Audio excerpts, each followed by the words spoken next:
आर्यन ने गीजा के प्राचीन पिरामिडों के बीच एक रात बिताने का निर्णय लिया।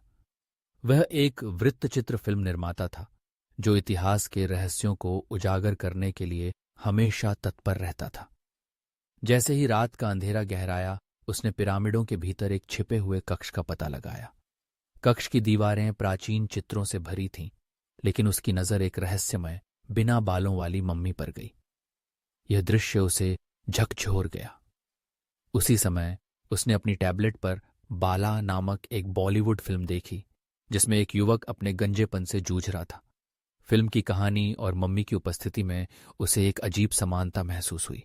अचानक 3 रहस्यमय प्राणी, लॉगी, कौन और सब, प्रकट हुए। उनकी चमकती हुई आकृतियां पिरामिड के प्राचीन पत्थरों के बीच एक अलौकिक दृश्य प्रस्तुत कर रही थीं। उन्होंने आर्यन से कहा कि उन्हें एक पोर्टल खोलना है जो उसे बाला की काल्पनिक दुनिया में ले जाएगा। आर्यन की जिज्ञासा और रोमांच ने उसे प्रेरित किया और उसने पोर्टल खोलने का निर्णय लिया। जैसे ही पोर्टल खुला, वे एक अति यथार्थवादी मुंबई में प्रवेश कर गए।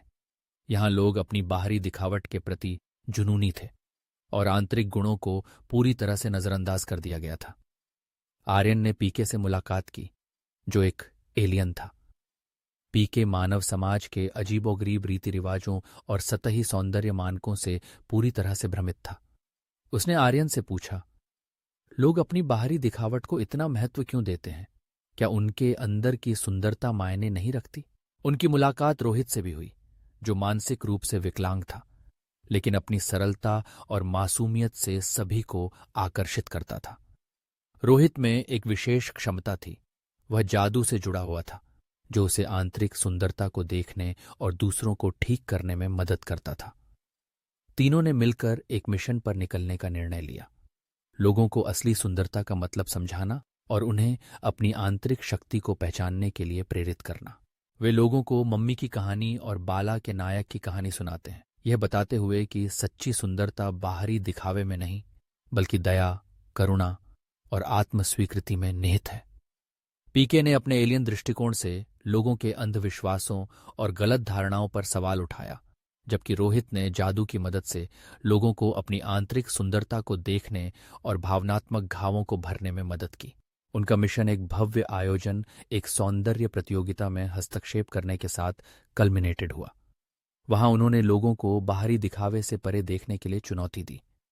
उन्होंने अमृता को शारीरिक संरक्षण के रूप में नहीं, बल्कि दया, करुणा और आत्मस्वीकृति के स्थायी प्रभाव के रूप में फिर से परिभाषित किया। अंत में जादू अपने ग्रह पर लौट गया, पीके भी अपने घर चला गया और आर्यन ने अमृतत्व का दर्पण नामक एक वृत्तचित्र फिल्म पूरी की। इस फिल्म ने प्राचीन ज्ञान, एलियन दृष्टिकोण और मानवीय अनुभवों को मिलाकर सुंदरता को फिर से परिभाषित किया। फिल्म के अंत में एक दृश्य दिखाया गया जिसमें लोग अपनी खामियों को गले लगाते हैं, अपनी विविधता में आनंद पाते हैं और एक गहरे, अधिक सार्थक स्तर पर जुड़ते हैं। पिरामिड इस परिवर्तन के मूक गवाह बने रहे, जो मानवीय संबंधों की स्थायी शक्ति का प्रतीक थे।